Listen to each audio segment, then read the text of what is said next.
Bueno, habíamos visto que nuestro ejército nacional luchó por la libertad, la soberanía y la independencia, que soldados uruguayos murieron en aquellas décadas del 60 y 70, fines de los 60 y 70, en esa lucha armada que planteó un grupo armado inconsultamente del pueblo, un pueblo que permanecía ignorante de lo que se iba desarrollando de modo intestino, larvario, que va tomando un cauce público cada vez más importante cuando ya atentan directamente contra empresas, contra medios de comunicación y contra el sistema político uruguayo, bueno, se tiene que dar ese golpe de Estado. Te lo estoy resumiendo, ¿no? Estoy haciendo un resumen muy rápido, muy vago, para entender cómo se dan los distintos hechos históricos, pero de dónde venimos los uruguayos. Somos un país creado para ser libre, independiente y soberano, con una constitución que es una constitución que establece un orden jurídico de libertades individuales, precisamente de libertades como consagraciones constitucionales, como derechos consagrados o llamados derechos fundamentales que son inalienables, como el derecho a la vida, al honor, la libertad, la seguridad, el trabajo y la propiedad. Ese concepto fundamental de los derechos inalienables como derechos y garantías, derechos y libertades, libertades individuales, hacia el orden jurídico de una república democrática como la nuestra, orden jurídico por el cual luchó aquel primer ejército artiguista que venció en la batalla de las Piedras, que después no le va a ir muy bien, que no va a tener fortuna, pero va a tener la fortuna histórica de representar ese anhelo, ese deseo de libertad que se va a consagrar para la banda oriental recién con la Cruzada Libertadora, definiendo situaciones ya de independencia, de emancipación, por supuesto que en aquel entonces ya del Imperio Lusitano y de la condición de cisplatina, hasta que se va a dar la jura de la Constitución el 18 de julio de 1830. El concepto de soberanía, ¿qué es soberanía? Bueno, el concepto de soberanía no fue, por ejemplo, manejado ni por los griegos ni por los romanos. Esto lo dice George Jelinek, un eminente jurista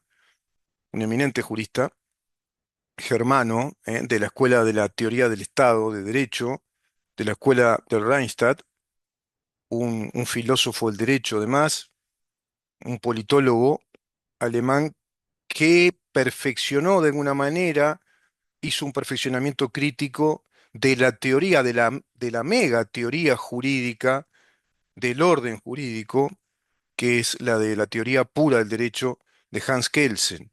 Jelinek, como discípulo, hace una aportación crítica y plantea algo fundamental, que el derecho y la norma deben ser orgánicos. La organicidad, inclusive el sistema o la metodología orgánica de la interpretación de la ley, es decir, la metodología llamada filosófico-orgánica o lógico-filosófico-orgánica de las normas, tomando en cuenta Jelinek que el Estado de Derecho es un orden jurídico, que el derecho en sí es una ciencia de ordenamiento, es una ciencia lógica que da un orden jurídico.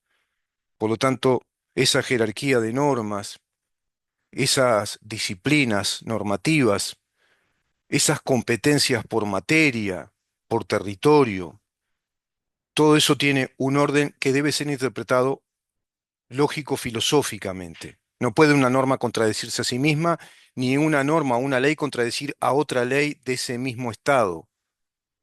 Todo eso también hace precisamente a un orden soberano, a un orden soberano que consagra libertades y por ende nos permite que esos derechos sean consagrados con seguridad jurídica. La seguridad está en la organicidad de las leyes, en que deben ser compatibles todas ellas y fundamentalmente con la primera, con la ley suprema, con la ley que inspira todo el orden jurídico, que es la Constitución. Todo eso plantea la obra de Jelinek.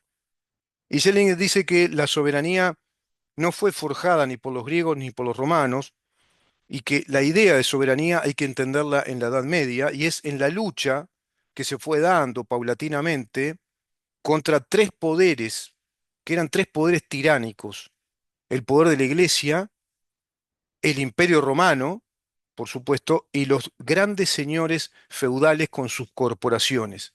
eran poderes de corporaciones, como lo estamos viendo en estas épocas. Y así ha nacido la idea de soberanía, que es por consiguiente imposible de conocer sin tener igualmente conocimiento de todas estas luchas. Es decir, de esa soberanía en pos de qué? De la emancipación, del desprendimiento, de la liberación de esos poderes omnímodos, de esos poderes omnipresentes que sugestionaban la voluntad de las personas, las corporaciones feudales, las corporaciones de los monarcas, pero fundamentalmente la autoritas corporativa de la Iglesia proveniente de aquel imperio romano decadente. Hay muchas obras vinculadas al concepto de soberanía, como la de Hermann Heller. También, yo tengo ahí un libro fabuloso de Hermann Heller donde desarrolla muy bien la teoría de la soberanía. También tenés la obra de Hinsley o la obra de Harold Lasky, por ejemplo, El problema de la soberanía. En las monarquías absolutas la soberanía correspondía al Estado y al monarca, era el soberano, al cual a su vez quedaba identificado al rey. El Estado soy yo, de Luis XIV, la famosa frase, el Estado soy yo.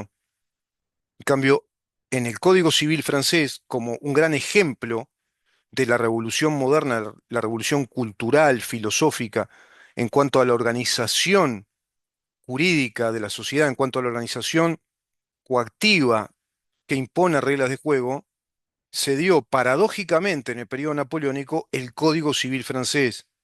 Y en el Código Civil francés se asienta un principio universal del derecho que es la literalidad de la norma jurídica. Lo que en este código no está escrito no existe en el mundo, dice el Código Civil francés original. Principio de literalidad. Lo que no está escrito en la norma no existe. Tiene que estar escrito a modo de disposición, a modo de habilitaciones, a modo de reconocimiento de derechos, a modo de prohibiciones y también a modo de aboliciones. Lo que está en la letra de la Constitución es lo que existe en el orden jurídico, es lo que existe en el universo jurídico. Lo que no está en la letra de la Constitución no existe en el universo jurídico, en este caso de nuestro país. Y acá está lleno de leyes que se han legislado sin que existan en el universo de nuestro orden jurídico. Se dan cuenta la gravedad de este asunto, ¿no? Entonces hemos perdido soberanía. La soberanía de que nuestra ley es la única que existe si responde al orden jurídico de nuestra Constitución, porque nuestra Constitución es soberana, indicando que nuestro pueblo ejerce su soberanía, la soberanía que la Constitución literalmente determina en sus primeros artículos, como una asociación libre de personas, libertad. Esa asociación libre tiene la constitución de un documento jurídico universal que presenta a nuestra nación ante el mundo como República Oriental del Uruguay con esas características precisas y a través de las habilitadas reformas que la Constitución también permite, a texto expreso, todo eso hace a la soberanía de nuestro Estado lo que sea compatible, lo que esté en observancia, como dice la Constitución, lo que esté en observancia y en cumplimiento de todas las normas constitucionales, de cada una de las normas constitucionales, constituye en sí mismo el orden soberano de nuestra organización jurídico-política como un territorio de libres asociaciones. Soberanía nacional. Y está dentro del concepto de soberanía nacional la soberanía popular. La soberanía popular es un estamento, si vos querés, es un confín de la soberanía. La soberanía nacional es un concepto mucho más grande, más amplio, que es el que formula nuestra Constitución en todo su orden jurídico y que a su vez proclama, consigna en sus primeros artículos, hasta el artículo 5, pero luego, de un modo orgánico, va configurando los distintos aspectos de nuestra soberanía. Y la soberanía popular radica en el cuerpo electoral, dice la Constitución. Esa es la soberanía popular. Y cuando hablamos de soberanía popular, ¿de qué hablamos? Democracia. Demos, Kratos. es decir, el poder soberano del pueblo a través del cuerpo electoral. Entonces eso de los diálogos sociales y el diálogo social y el referéndum por cualquier cosa y el plebiscito por cualquier cosa desatendiendo a la Constitución, en inobservancia de la Constitución, leyes, procesos legislativos que aparentan ser representativos, pero se legisla en plena inobservancia de la Constitución, en incumplimiento de la Constitución, están violando nuestra soberanía nacional, están violando la soberanía nacional. La Constitución francesa de 1793 fue el segundo texto legal que estableció que la soberanía reside en el pueblo. Nuestra Constitución dice más o menos lo mismo. La soberanía reside en ese cuerpo electoral. Sometido, por ejemplo, en dos ocasiones, referéndum, plebiscito, en virtud o en mérito de que decida si quería seguir con la ley de caducidad y el pueblo uruguayo soberanamente, como soberano, decidió que la ley de caducidad fuera vigente. Sin embargo, el poder soberano del cuerpo electoral fue desconocido. Sin embargo, el cuerpo electoral soberano en nuestro país fue desconocido por partida doble. Fue desconocido cuando se lo sometió a consulta respecto a una ley que no es constitucionalmente de consulta pública, según la Constitución lo establece, y según el Código General del Proceso lo establece.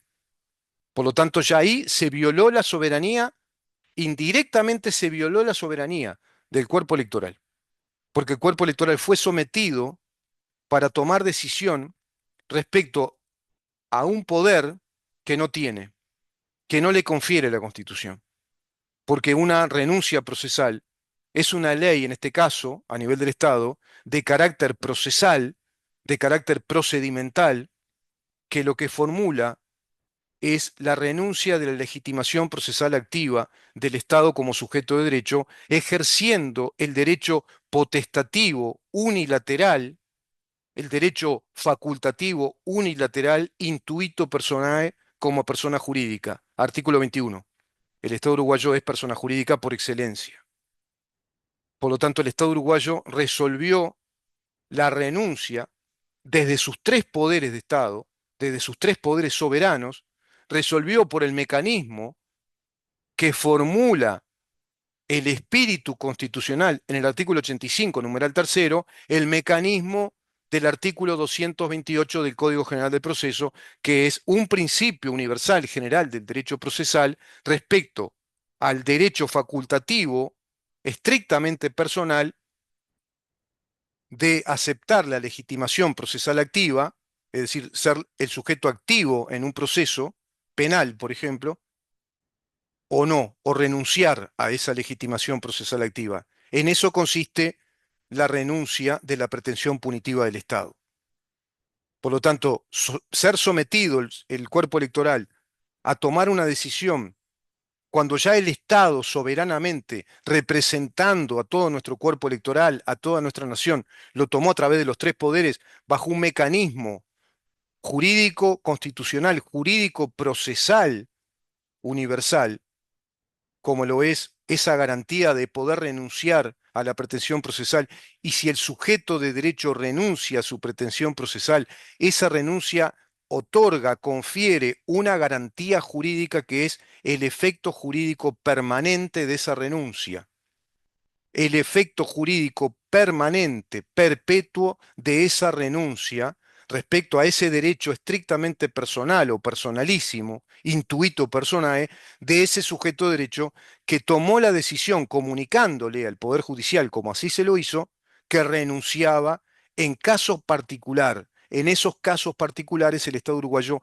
renunció a través de una ley especial, no de efectos generales, una ley especial, renunció a su pretensión jurídico-procesal penal en esos casos, como así lo hizo con la ley de amnistía, estableciendo una resolución anticipada de la renuncia, de alguna manera, o del olvido de juicios que eventualmente podría llevar a cabo, que de hecho tendría que haber llevado a cabo ante terroristas, ante delincuentes que cometieron delitos muy graves contra personas contra la sociedad civil, contra instituciones, contra empresas, contra institutos de enseñanza, y llevaron a cabo delitos que hoy serían considerados de lesa humanidad en estos tiempos.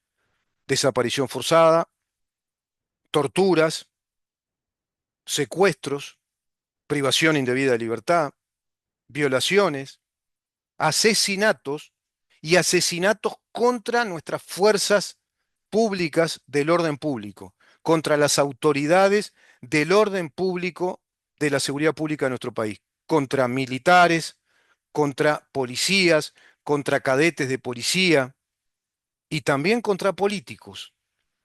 Sin embargo, el Estado uruguayo los amnistió, resolvió no llevar a cabo esos juicios penales contra esa pléyade, esa enorme cantidad de terroristas organizados de distintas maneras, conspirando contra las instituciones republicanas y democráticas que la Constitución establece y manda. Es decir, atentaron contra la soberanía nacional y atentaron por varias vías, inclusive cuando derogaron, cuando sometieron a referéndum y plebiscito la ley de caducidad, cuando la derogaron también. Y cuando la derogaron también.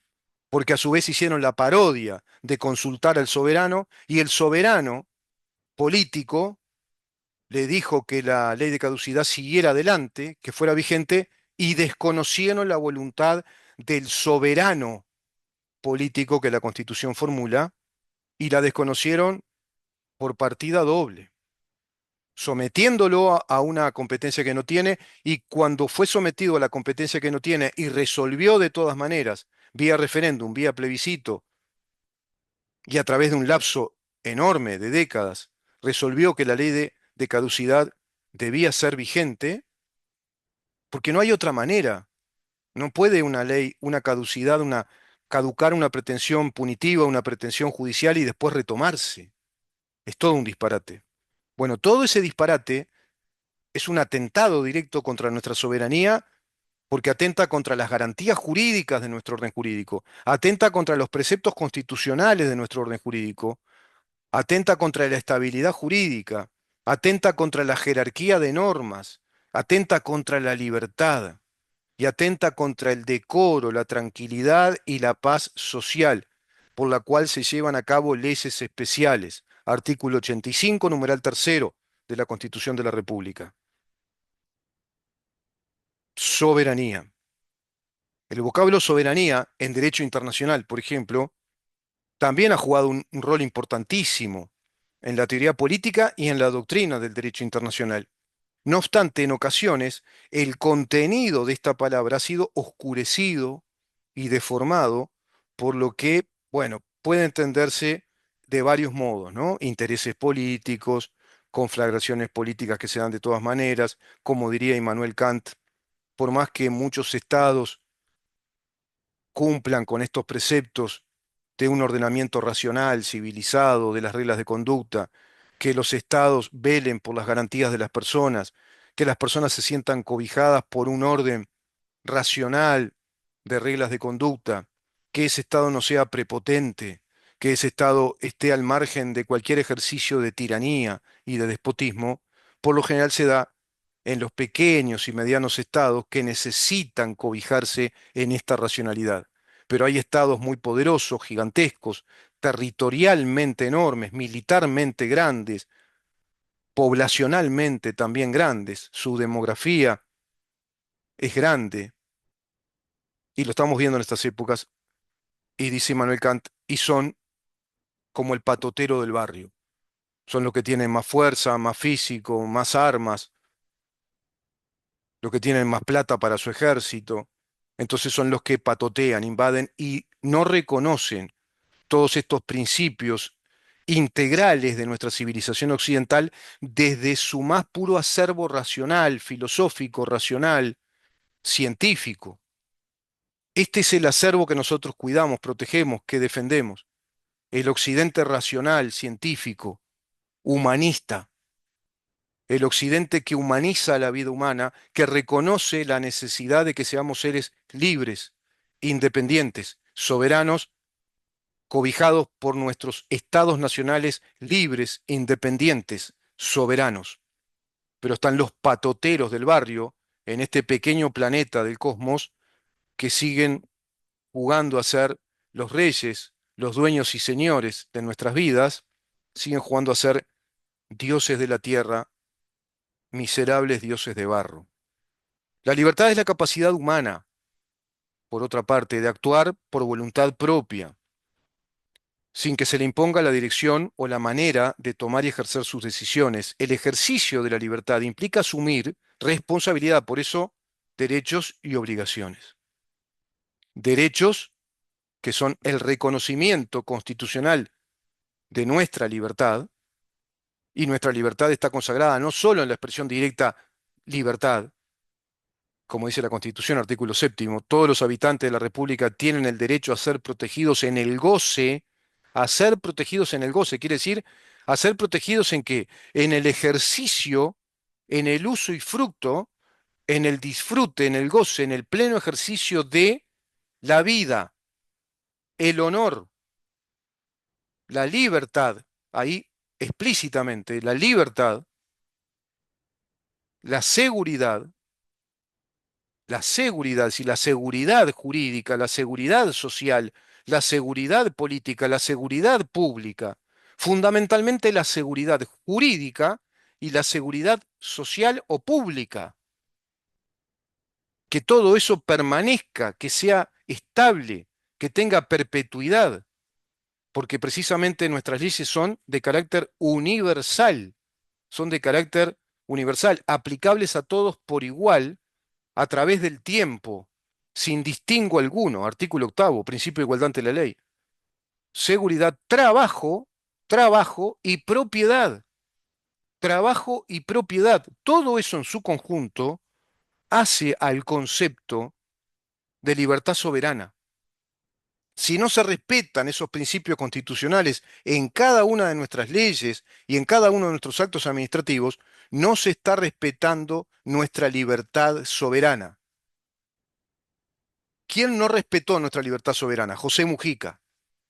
Atentó, robó, era ladrón, atentó, integró un grupo terrorista, mató, delató, torturó, mintió, ejerció el poder y no respondió a la soberanía nacional de nuestras libertades. Bajo el gobierno de Mujica cae la ley de caducidad. Increíble, el terrorista que atentó contra la soberanía nacional hace caer la soberanía nacional porque permea todo el proceso para que se derogue la ley de caducidad, desbalanceando absolutamente todo el orden jurídico de convivencia sana, pacífica, tranquilizadora, que dignifique la sociedad uruguaya. Y seguimos escarbando porquerías de hace 50 años, al extremo de que ayer, en una fecha oficial del Campeonato Uruguayo, salieron tres delegaciones de tres clubes muy grandes del país, Nacional, Peñarol y Defensor, con la camiseta Todos somos los desaparecidos. Es una real porquería. Es un atentado constante a nuestra libertad soberana, a nuestro orden jurídico, a nuestra historia, a nuestra historia, a la historia política, a la historia militar, a la historia político-militar, a la historia constitucional, a la historia jurisprudencial, a la historia legislativa de nuestro país. Fundamentalmente, José Mujica atentó con todas sus huestes contra nuestra libertad soberana. Libertad, soberanía, independencia, por la cual lucharon esos cuatro soldados, por ejemplo, que cayeron muertos y que nadie recordó, excepto un sector de la sociedad, en en el silencio armonioso y fulgurante de las redes sociales, pero no en el escenario oficial de la bullanga de lo políticamente establishment planteado a través de los grandes medios de prensa y en los escenarios multitudinarios populares, como en el día de ayer, vinculados al deporte más importante de esta nación, el fútbol.